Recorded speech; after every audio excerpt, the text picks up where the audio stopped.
Hey there, Chadi Bazzi here, and welcome to another episode of the Top Listing Agent Show. Today's episode is going to be a bit unique in terms of what you're used to listening on the show. I bring you a guest that is definitely got my attention. He's directly and indirectly involved in the real estate market. However, I think the bulk of the conversation, which is not rehearsed and no questions have been prepared before the interview or anything like that.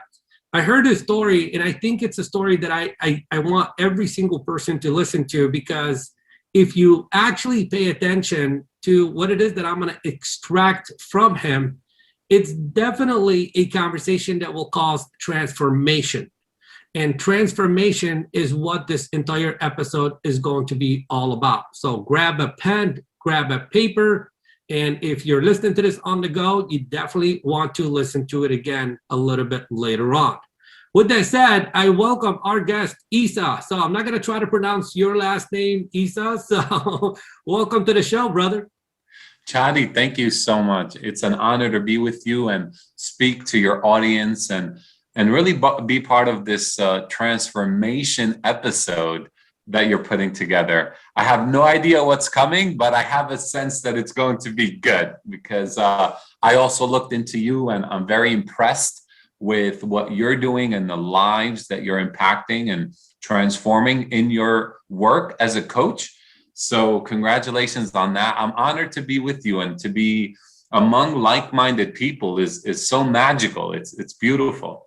So I do look forward to this. Thank you so much for having me.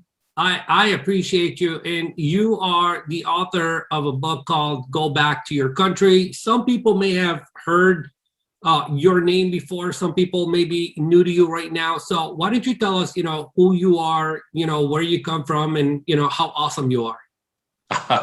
My name is Issa Musharbash. I am the author of a book called Go Back to Your Country, or Stay and Defy All Odds. It's actually a book of hope. It's a memoir I was able to put together. It took me 3 years, believe it or not, to get it out. And I really tell the story of the immigrant, not the immigrant unsuccessful stories that you hear in media so much, but the immigrant success story, the immigrants that come to the US and they have a plan, and they're coming for true opportunity. They're coming for freedom. And what they do is they come here, they build amazing companies, they liberate a lot. They come for freedom, but they become agents of freedom for so many people that already live in the land of freedom. So there's so many Americans that don't realize how powerful it is, this country that they live in. So an immigrant has to come and show them the way. And so 45% of Fortune 500 companies are actually founded by immigrants or their children. Okay, so you're used to hearing so much about immigrants working in the restaurants, washing dishes, picking fruits. Nearly half of Fortune 500 companies are also founded by immigrants or their children. So I'm hoping that my book would give you another perspective of the immigrant in America. If I could sum it up, it's very difficult in the beginning, but it's well worth the journey. In the beginning, coming from another country to the United States is very hard. Just like it's going to any country. When you're leaving one country to come to the next, you're not necessarily throwing away your culture and throwing away your language, your first language. What you're doing is you're embracing a new one. And that journey is one of the most difficult things for an immigrant. However, when that immigrant holds on, if that immigrant can dream long enough, and that's the key, long enough. Everyone could dream, but can you dream long enough and persevere through the obstacles that are going to come in your way? For those that could persevere long enough, In real estate, I say 18 months. In immigration, it's 10 years. If you could endure long enough, there is a beautiful life waiting ahead. In this beautiful country, the United States, the land of opportunity. I'm not going to advocate that the US is the best country in the world, because I haven't been to every country in the world. But from my perspective, it is the best country in the world. I am the best version of myself, heavily due to the country I'm in and the people I surrounded myself with. I love it. I love it. And, one of the things that the first thing that really caught my attention is the title of the book, Go Back to Your Country. And I think that, somebody that just, sees that title, it might not really resonate with them unless they are an immigrant. And they would think that somebody is writing the book to say, hey, you don't belong here, go. And then it says, or stay and defy the odds. And what I'm gathering is that, what if every single person, regardless of what your background is, maybe you were born and raised here, maybe it doesn't matter what your background is. I think the biggest thing is defy the odds, defy the odds. And one of the magic words that you said is dream long enough. And I think we're all born with dreams. I think we've all been exposed to dreams. I think we all still dream, but the key word is long enough. And I think I want to begin by talking a little bit about that, because I'm sure, through your journey, you had a dream, and the dream would come and go, and then you would hold on to it. And each time you held on to it a little bit longer, so you were able to defy the odds and become the success that you really are today. How does one hold on to that dream when obstacles show up all the time? What are your dreams anchored to? So if you can't anchor your dream to something stronger than who you are and bigger than who you are, a purpose that's greater than you, then that dream is going to fly with those obstacles, because those obstacles are like strong winds that come into your life. If your dreams are not anchored, they're gone. So you have to hold on long enough. But how do you hold on long enough? You need anchors. Identify your anchors. What is your anchor that you could place your dream upon? What is it? That's a very good question, Issa. And I think, from me personally, I've been on over 30,000 one-on-one coaching calls. And, for the majority of the people that, are in real estate, they come into the real estate business with the dream of being their own boss, the dream of being able to buy a home and, work their own hours and do these things. And then, yes, statistics show us that, 80+% of people are in and out of the business in the first 18 months. Obviously, for that person, at the first sign of adversity, they let go of the dream that they came in with.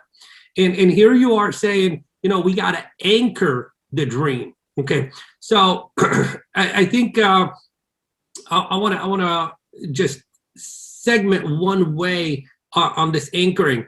I think for most people would say, my anchor is my children. Okay.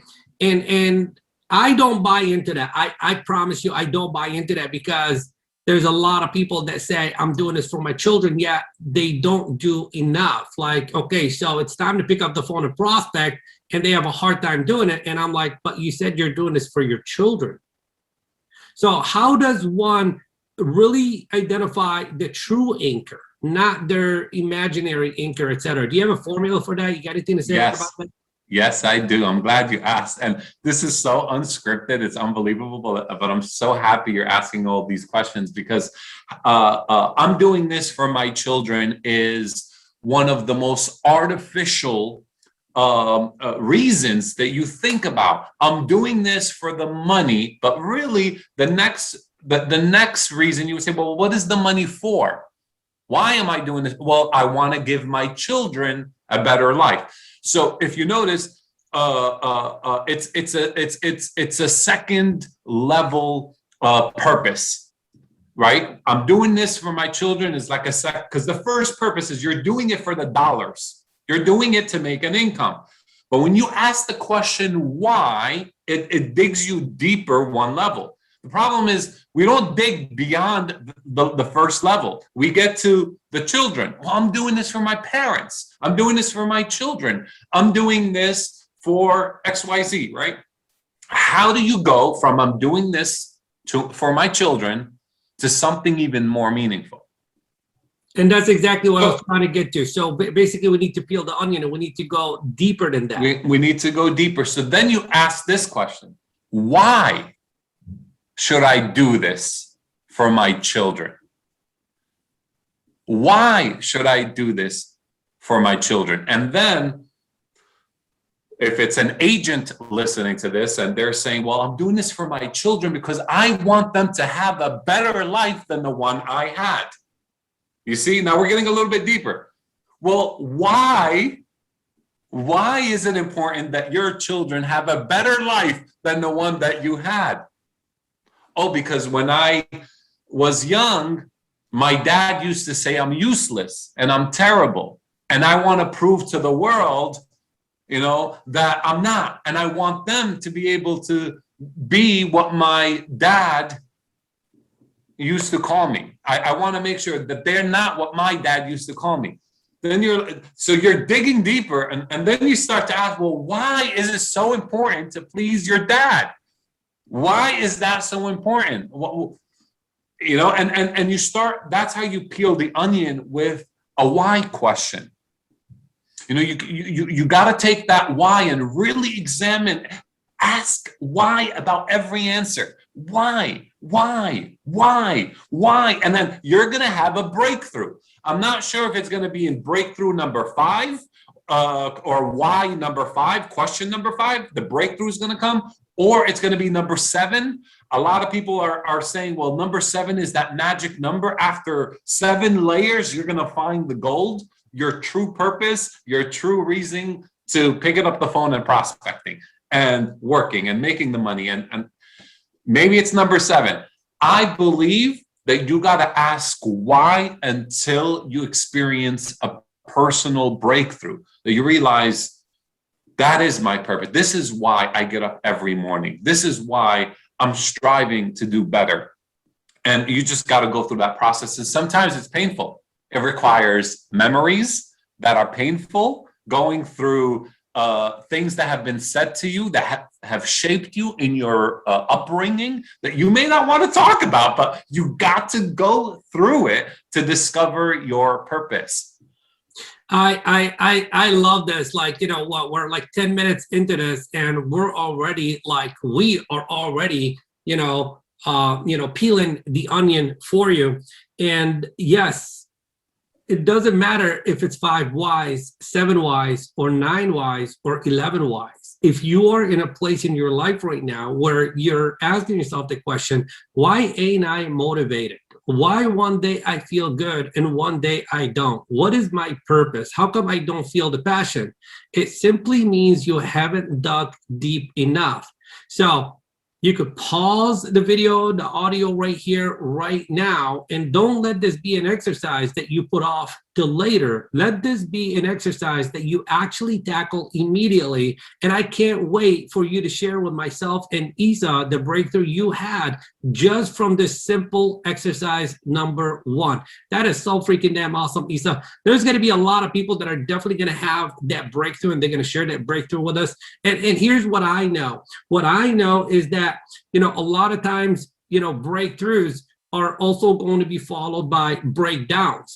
Obstacles going to show up, adversity is going to show up, something's going to show up that may be out of their control, and it's just going to knock them right off their vision and right off their purpose. How does one get back to that so we can tackle the word long enough?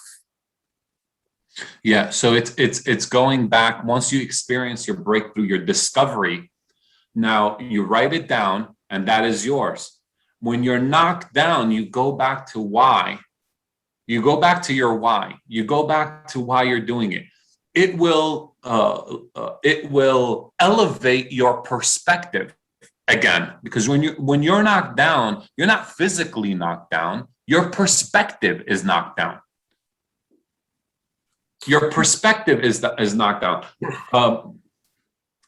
People are not disturbed by things. they are disturbed by their perspective of things, right? So when you go back to your why, you could begin to elevate your perspective. And your perspective is everything. And that's why you have to do that assignment up front of knowing exactly why you're doing what you're doing for your family in this life, right? And then your anchor, that becomes your anchor. So you look down to your anchor, and your anchor keeps you going, even after getting knocked down. Yeah. So, Issa, I'm already having a breakthrough in this conversation myself, and I'm doing this for the people, and I'm experiencing a breakthrough for myself because I'm already in the back of my mind thinking, I'm going to grab me an index card. Okay. And I'm going to write down, this is my why, who I am is, and then keep on going, my 4, 5, 6, 7 whys. And I want to start carrying this card with me everywhere I go. So when I do feel that moment, I have something to go back to. And that's what I'm going to recommend that every single person does.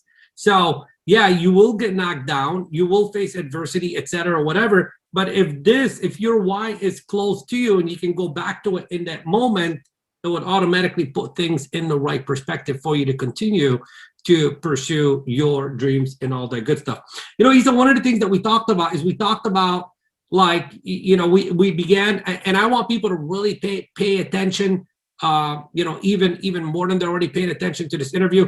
Can you talk a little bit more of your journey? Like, okay, let's go back, okay, from like when you came to this country and where you're at right now, and then that will, help us, deviate into some more personal questions to extract some more nuggets from you. Sure. So I permanently arrived in the United States at the age of 12.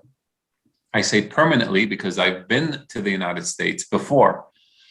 So at the age of, must have been the age of 2.5 that I arrived in the US. I graduated kindergarten right here, which is why I don't have such a heavy Jordanian American accent, because I learned my ABCs. That was my kindergarten right here.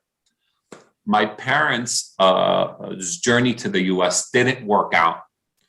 My father struggled to figure out his part of his responsibility, finding the right work as a 30-year-old man who did not speak a word in English. It was a struggle for him. My mother, who now has 3 children and pregnant with another one, it just was not working. They needed to go back, and they said, let's, after selling everything we own and coming here, we gave this thing a shot 3-4 years in, but it's just not working out. Let's go. But it was my dad's responsibility as the breadwinner to make it work, and he couldn't make it work. So we went back to Jordan. Now I graduated kindergarten. First grade, I'm in Jordan. I have to try to figure out how to pick up this Arabic language. And by the time I undid everything I learned in English to try to grab the Arabic, it's already the 7th grade. 7 years have passed, and there's so much drama into that I talk about in the book. But my mother never gave up on her dream. She knew that she needed to bring her children, because we were her purpose. She wanted to bring her children to the United States because she thought that if they could just get here, they will have a better opportunity. All my kids need is opportunity. That's how she held on to that, including getting out of an arranged marriage. That's not too easy in the Middle East, especially back then. And winning custody of all her children, something not easy as well. And that's what brings me permanently to the US at the age of 12. We come here legally. And now I have to say that because like we got to clarify, am I here? Did I get here illegally or legally? So we got here the right way. And it was a waiting period, and it was very brutal, but we got here. There was separation from a mother and child for 33 months or 34 months. I talk about that. Very painful for a child. I get here with my siblings, and we start all over again now, undoing this Arabic language to try to now fit right in. And the drama begins, and the bullying begins, and go back to your country begins, and you don't belong here. All these negative things come out that I never thought I had to face coming back to the United States now permanently. So as a 12-year-old boy, you know, I wanted to help mom out. I was the tallest. I was the second oldest, but I was the tallest in my siblings. So I was able to get a job, and I got a job at a deli, and it was a brutal job, brutal boss, very abusive physically, and definitely abusive emotionally, verbally abusive. He had this ring, and that ring was a weapon. I saw it as a weapon. He had a ring, and he would use that ring to hit the 12-year-old boy on the back of his head every time he did something the boss didn't like. And it could be as simple as the soda bottles had to be perfectly aligned so that customers could see the logo. And if they were slightly off, there's that ring again. And through all this trauma and change and transition, you would think that this kid is not going to make it. I mean, he has every reason to maybe go back to his country. And now he's lost. Where is his country? Is it really Jordan? Is it the US? So there's that phase which led this poor kid, me, back then, into the bullied kid becomes a bully. And that happens at the age of 16.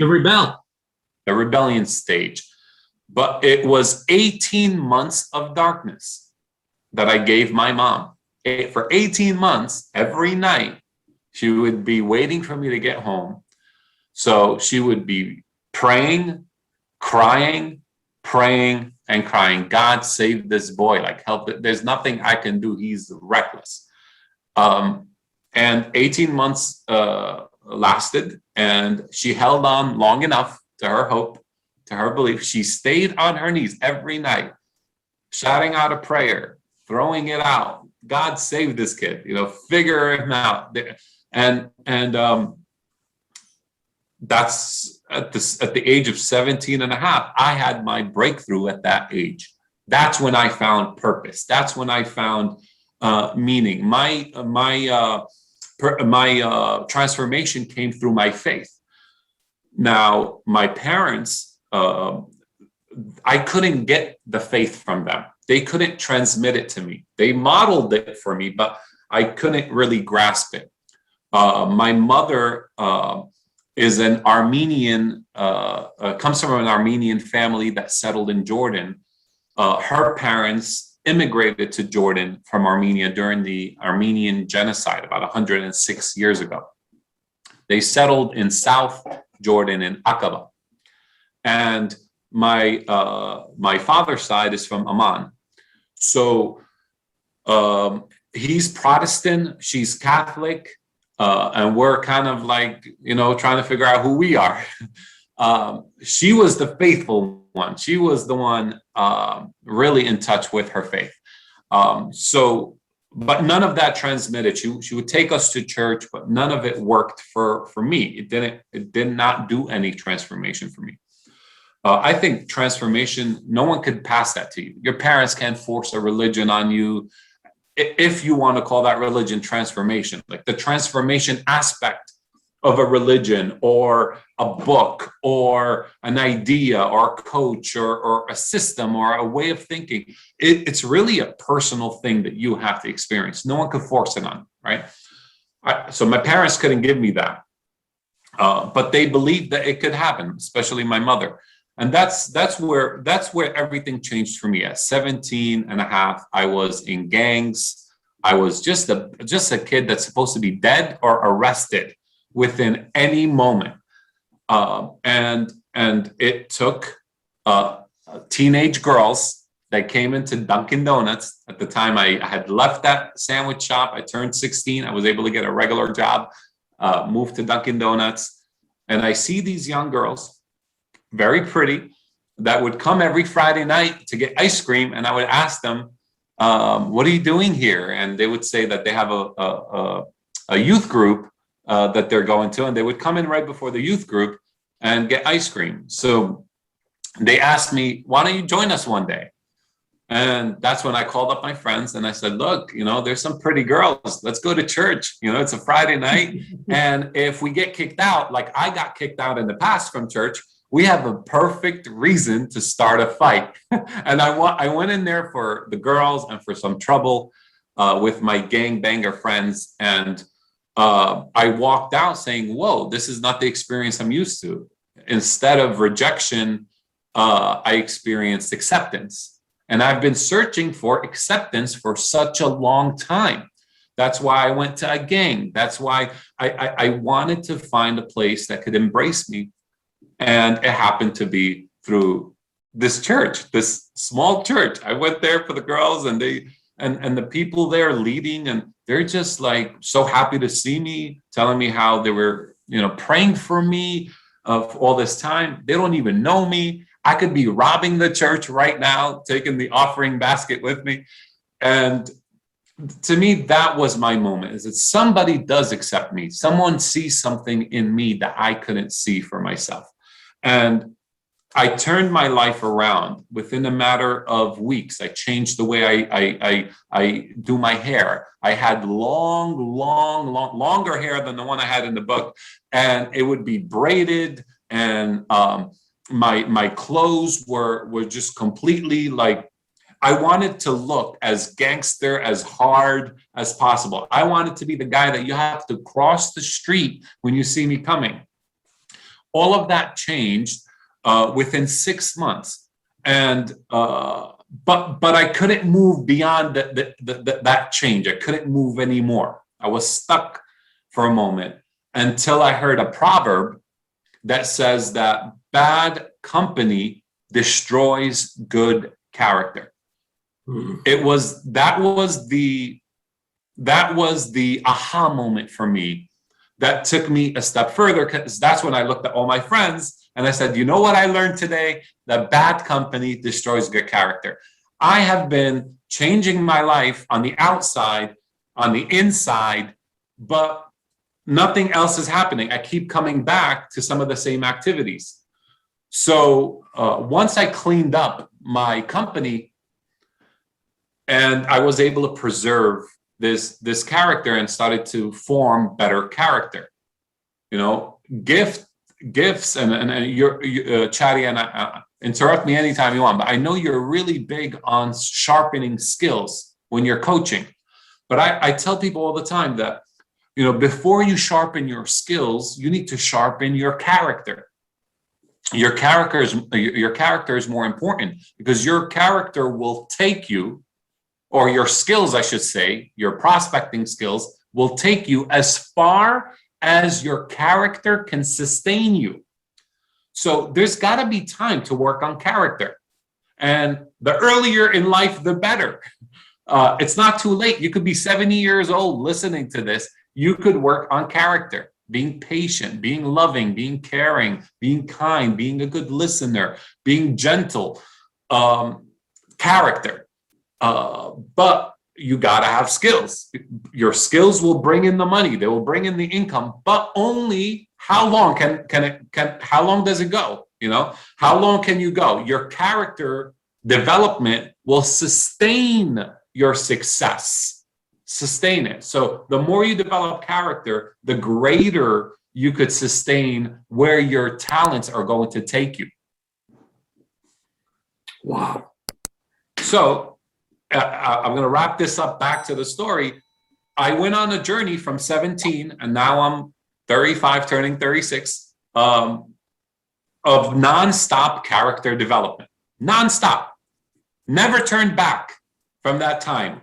Graduated college by the grace of God. Graduated high school. Let me go back. Graduated high school by the grace of God. Meaning that my senior year in high school, it was all Fs. Everything was Fs. I was on my way to fail that year. And when I made that decision to turn everything around, when my eyes were open, I started getting all A's. All the A's and all the F's just got me through to walk on stage and get my diploma. And I graduated high school by the grace of. Since that time, I never turned back. So part of in saying this, I want to tell your audience that when you commit to something, just don't turn back. Even when you don't see the immediate results, don't turn back. Don't go back to your old ways. If you signed up for a coaching session and the coach is telling you this is the new route, you have to prospect X amount of hours. Don't turn back. Even if you suspend the coaching service, even if you discontinue it, don't turn back. Just stay forward, because the years will add up. The months will add up, time will fly, and all you'll realize is you have formed incredible character, the type of character that people will follow. You know, think about a fire happening and you're in the middle of a crowd. Who are you going to follow? Are you going to follow the guy who's going to panic? Oh my God, there's a fire. Or are you going to follow the gentleman that's been formed, or the lady that has been formed, that's confident, that's saying, calm down, everyone, here's the way? Who would you follow? The person who has been able to demonstrate strong character, but that character had been tested through time and situations. So transformation is about the transformation of your character rather than focusing on the transformation of your skills. That's important too. And there's a time for that, but it should be on the bedrock of character. So basically, if you want a transformation in your business, if you want to, whatever kind of transformation you're looking for, that transformation must happen within your character first. So basically becoming the kind of person who is worthy of having that kind of transformation. I love it. So where are you at right now? Like, you've gone through this whole entire journey. Where are you right now? What are you doing? What does your success look like? It looks good, man. It looks good. Today, I am a husband. That is success.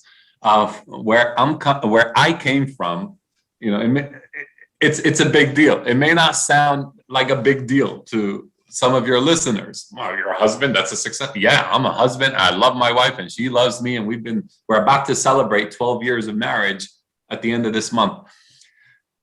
I am a father. That's a miracle. That's a miracle. And I'm a good father, and my children could testify to that. So that is success that's beyond all of the economic ones, but the economic success is there. My wife and I get to travel. We get to choose to travel anywhere we want to go, anytime we want to go. My children could go anywhere.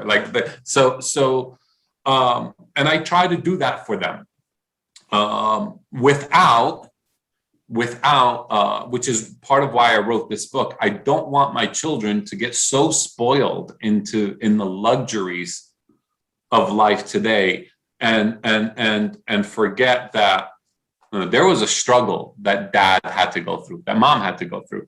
So I write this book to make sure they know that if I die tomorrow, I left them something. Look, I have a decent insurance policy. As soon as I die, these kids are good.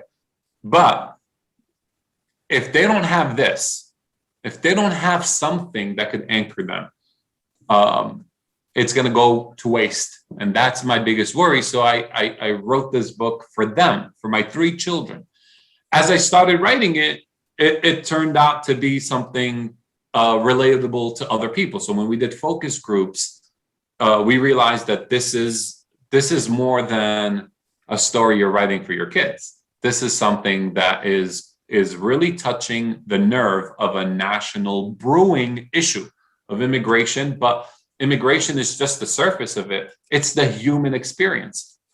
So I took my time. I wanted to make sure, I get people from every education background to read the book and give me their interpretation, different demographics, socioeconomic differences, gender differences, age, etc., and made sure that my story lands properly so that anyone who reads it could say, could find something that could be meaningful to them. So this book has just been released in January, and it hit Amazon's #1 bestseller on 10 different categories.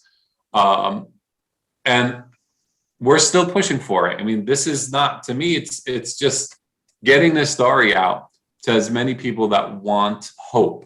It's a story of hope. The title at first gets your attention, but it's really a book of hope. And I can't sell you hope in these days without like giving you the dirt. So you could, you know, like this word is dirty. This statement, go back to your country. It's not pretty. But as soon as you hear it, it will catch your attention. And then hopefully you'll read the back of the book and realize that, you know, it's really a story of hope.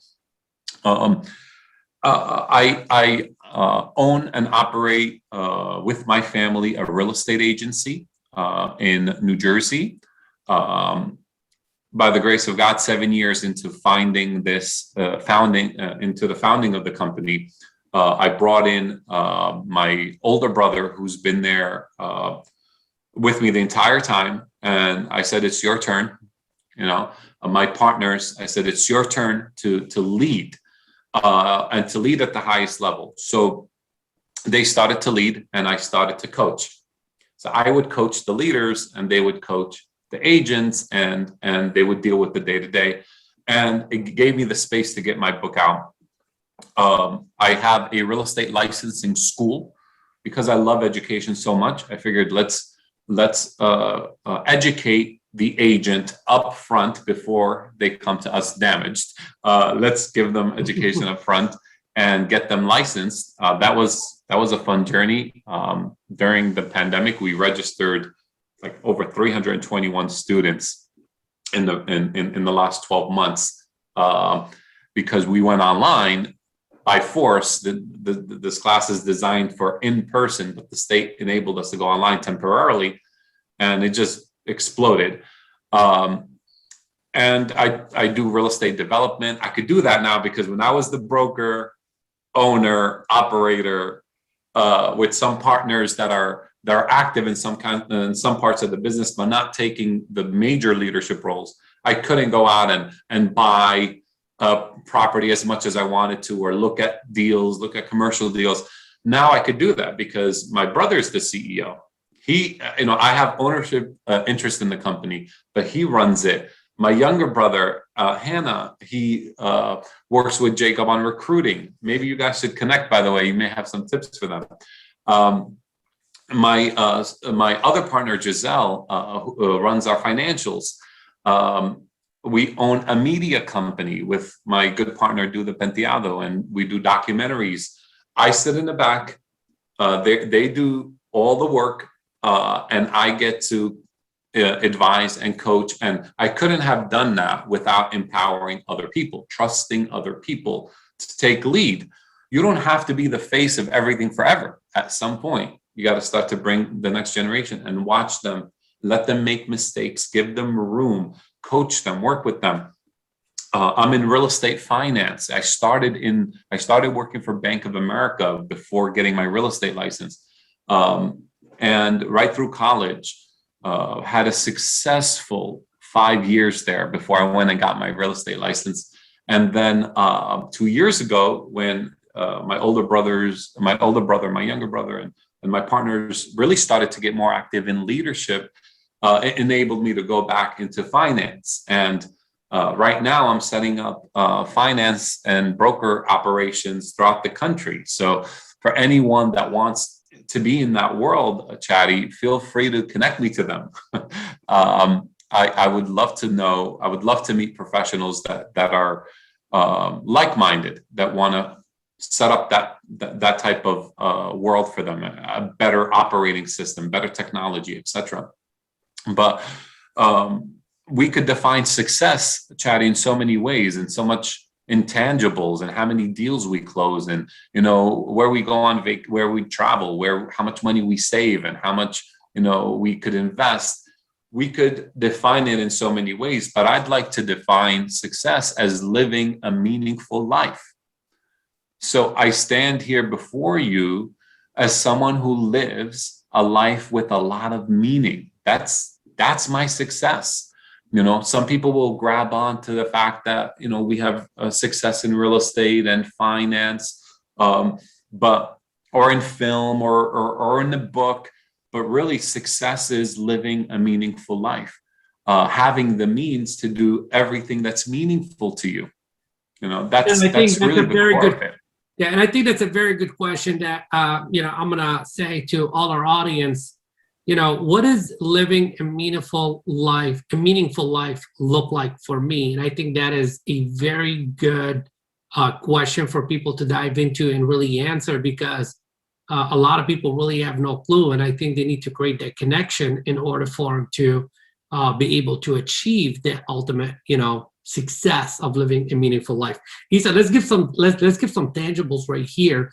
And, because you wore a lot of hats, from finance to, you got the media company now, you're an author, in real estate and the brokerage and the licensing school and stuff like that. So you definitely have the credibility to answer this question. And we want to like let this question be real estate related, because the majority of our audience are in real estate. We talked a lot about, mindset and transformation and all that good stuff. But there's somebody that's, watching this video right now or listening to the podcast that's saying, all right, I want to go into the mind of Issa. And the question that I have for him is, what are the 2 or 3 things that I need to focus right now just for my business, just for me? Okay, I understand living a meaningful life is. I understand that I got to build my character. I got to understand that I got to anchor my why and all that good stuff. Good, I've done that. Now I want like 2 or 3 step process for me to start generating more real estate transactions. What would you tell that agent to do? 2 to 3. Yeah. I'm gonna tell the agent to do something that they've heard from so many other experts, but maybe they need to hear it from me for it to click. So what I'm telling you is nothing new, but it's life changing. Okay. People need consistency. They need to see consistency. When you make those phone calls, you cannot like bounce in and out of it. You have to be consistent. You have to talk to people about your profession. You cannot hide as a real estate professional. You can't. And I'm not advocating whether or not you should use social media and do videos. I don't care what the method is. You need to pick up your phone and call all of your friends, all of your family, everyone in your centers of influence, and let them know that you're in real estate and you want to help them or someone they know who's looking to buy or sell within the next week, right?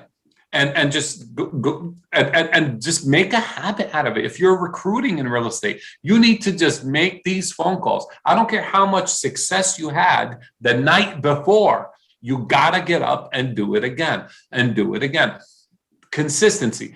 Now, this is what I'm telling you to do as a real estate agent. But look at this let's switch roles for a minute. If you want to hire a real estate agent, you're the realtor, but let's say you're not a realtor. Imagine you're not the realtor. Who is the person that you're going to entrust your real estate needs with?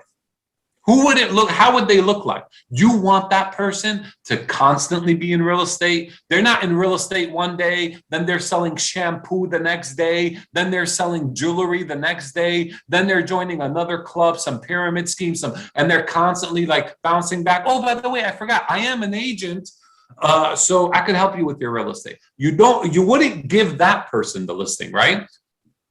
I'm in the middle of a real estate transaction now, and if I want someone to really do my work. I want someone who's sold out for this thing. Like, that's all they talk about. They're obsessed with real estate. They're constantly doing transactions.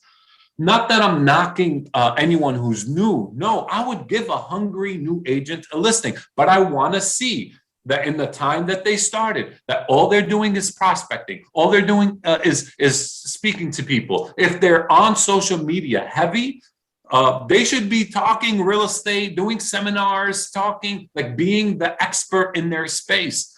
And those people, I feel comfortable handling my real estate. Now, as a real estate agent, you are going to get so much opportunity over time. But that time could either be wasted with you being inconsistent, or it's going to be spent with you being very consistent and intentional. But at the end of that time period, whether it's 18 months or 4 years, there's someone who needs to make a decision about you. And they're going to say, I'm going to give you my listing, or I'm not going to give you my listing. I'm going to choose you as a partner on a multi-million-dollar development deal, or I'm not going to choose you as a partner on a multi-million-dollar development deal. Now, you got to get into their shoes, and then you'll realize the type of behavior you need to display today and going forward consistently to get not just the results now, but the next level results. You know, some agents go from rentals to sales, and it's woohoo, you know, that's a big step. Okay, you did rentals, now you're doing sales. Well, let's say you're doing sales in the price point of $300,000-400,000, but now you could go into from $300,000-400,000 to $500,000 to $800,000, or from that to the $5 million listings. And maybe you want to go into development and help a developer sell 100 units. You have to demonstrate consistently from now, from the moment you're hearing this, tomorrow, the day after, you got to be consistent with your message, with what you're doing. People need to see that you're doing the same thing over and over, and being successful about it and talking about it, and you're reaching out nonstop. That you build up trust with people that you cannot buy. You know, your first phone call may not get you the deal, but it's building up equity. Think of it that way. It's building up trust equity, right? And you're going to cash in at some point, but you just got to stay consistent. The moment you stop, you start losing equity. The equity of trust in people. So I'm hearing three things here. Okay. So one, you're an advocate of like, look, you got to pick up the phone and you got to let people know who you are. I'm an advocate of that. And then you said, hey, I don't care, you know, what other platform you use, whether it's social media, whether it's video marketing, whether it's audio, whether it's text, whether it's print, it doesn't matter. You got to get your message out there. And the second thing is, you said you got to be consistent about it, because when you are consistent about it, you're activating the compound effect. You know, your first rep, yeah, it might not be a good one. Your second one is going to be a little bit easier, but through being consistent of it, people are becoming aware of who you really are and what you stand for. And then when it's time for them to make a decision on who do I need to work with, if you've done all that work, you will be the obvious chosen one. Now, there's a third thing that I unpacked from that. And I think this is something that I definitely want every single person to do. I want you to put yourself in the shoes of the consumer, something that most people don't do. They forget, you know, about the consumer, because now they're just being the real estate agent. And answer this question. If I was looking for a realtor to buy a home from and or sell a home from, okay, or sell my home through them, okay, what am I looking for? What am I looking for? And then start thinking, what am I looking for in terms of character? What am I looking for in terms of like, you know, their expertise level, in terms of their marketing skills, in terms of, you know, how they walk, how they talk, how they treat other people, etc. And I think if you got clear on that, I think that you would notice that you need to make a few adjustments for yourself that will cause you to have better character, which is Issa talked about a little bit ago. And once you have that character, you become the person who is worthy not only of having it, but I think you will instantly, magnetically, and automatically begin to attract it, because the opportunities you're looking for are already around you. You're just not seeing them because you don't have that clarity. Yeah, that's wonderful. Thinking as the consumer, it goes back to what we discussed earlier. The consumer, we talked about character development. That's what the consumer, the end consumer, is thinking about. Does this person have a good reputation? Do you have a good reputation, right? Just as much as, are you an expert in the marketplace, right? So I'm looking for an expert in the marketplace, but I want to make sure I could trust that person. I want to make sure I could work with that person. Are they snotty and arrogant? There's a lot of snotty and arrogant agents. Yeah. I don't want them around me. I want the ones Neither do I. that are humble, that are grateful, the ones that smile, simple as a smile. It tells me that you're living a meaningful life. When you could smile, I know you're enjoying your life. So there's something of meaning in and I want to be part of it. And if I could be part of it, that's wonderful. You could sell my house or help me find a house. So I think what we discussed earlier may not be like, here's the things that I could do now, 1, 2, 3. Yeah, we're giving you the 1, 2, 3. But if that's not underneath a strong character development journey, then you're only getting half the battle. You need both sides. You need the skill set built on top of a character that's constantly improving. And it's a never-ending cycle. So you're always getting better. You're always getting better at how you speak, how you listen. Sometimes you don't give the other person a chance to finish in your own head. In your own head, you're formulating answers to what you're going to say before they wrap up what their thought was, and you get better at that. And then there's so many ways to get better. Don't get caught up in the doing as much as in the being. Love that. Who you are being. Can I share a little story about that word being?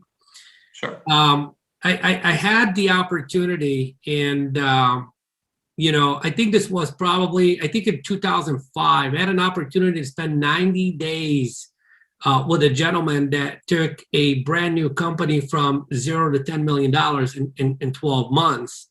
And during that 90 days, I would meet him every single morning at 5 a.m., in a parking lot, right outside the office.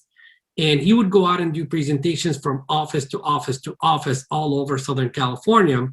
And one thing I observed this gentleman do that's been life-changing for me as I took it on is, as we would get out of the car and, he would put on his sports coat and, we're ready to go in, he would just stop and he'd just go like this and he'd say, who do I need to be right now to be the man who will impact everyone I come in contact with today? It was just that question, just that shift of like, who do I need to be right now? And that is the being question that most people never really ask themselves. And I think if they ask themselves that question more often, then they can start being that character that attracts more people to want to do business with them. Issa, this has been so freaking damn wonderful, man. I feel like, we can sit down and we can have this conversation go for hours and hours. And I would really like to do that. So I think we definitely need to do a little follow-up on this and bring you on again, sometime in the near future to continue the conversation, because there's just a lot of magic in the message that you share. I appreciate your time, and I know there's a lot of people that are just being exposed to you right now, and they'll be like, I want this guy in my world. I want to be a part of his world. I want to follow him. I want to get into his mind. I want to read his book, etc. How can people get in contact with you, etc., so they could enter your world and benefit from your message? Absolutely, and I look forward to that. The best way to get me, especially concerning my book, you will find me at gobacktoyourcountry.com. It's the easiest way to remember me because I was able to buy that domain. So gobacktoyourcountry.com will give you a small introduction of who I am. It is a place where you could order the book, but this is where you get to see me. You get to learn a little more about me. Also, you could contact me. So I'm on social media. I'm on Instagram. I'm on Facebook as my first and last name. No other names, no numbers attached. Just Issa Musharbash on Instagram, on Facebook. I'm overwhelmed on LinkedIn. Almost too overwhelmed. I have, I think, over 18,000 connections. So my messages are constantly like, that's the worst place to reach me right now. Yeah. Go back to yourcountry.com. That's the first stop. And then we could connect via social media, email, phone. I'll travel to wherever you are. You know, I'll if I find a like-minded person that wants to expand their business or connect with us in any way that could be helpful to them, we'll make it happen. We'll connect. I am open, and I'm so glad you're introducing me to your audience today. Oh, well, you're definitely worthy of it. If you weren't, you wouldn't be on this show. So I love your message, love what you stand for, love that you're all about the people, you know, and that's the thing that I look for more than anything else when bringing on somebody on the show is, are they here for themselves or are they here for the people? And you're definitely, you know, an advocate for the people. So guys, check out gobacktoyourcountry.com. From there, you can link to, you know, Issa on all his social media channels, etc. And I will also include all the links to the book, to his Instagram, to his everything except for LinkedIn on the show notes at shadybazzi.com, on YouTube, and on tlashow.com. I so appreciate you, my friend. I look forward to having you on again. Thank you very much for your time today. Thank you, Chadi. It's my honor. You're welcome.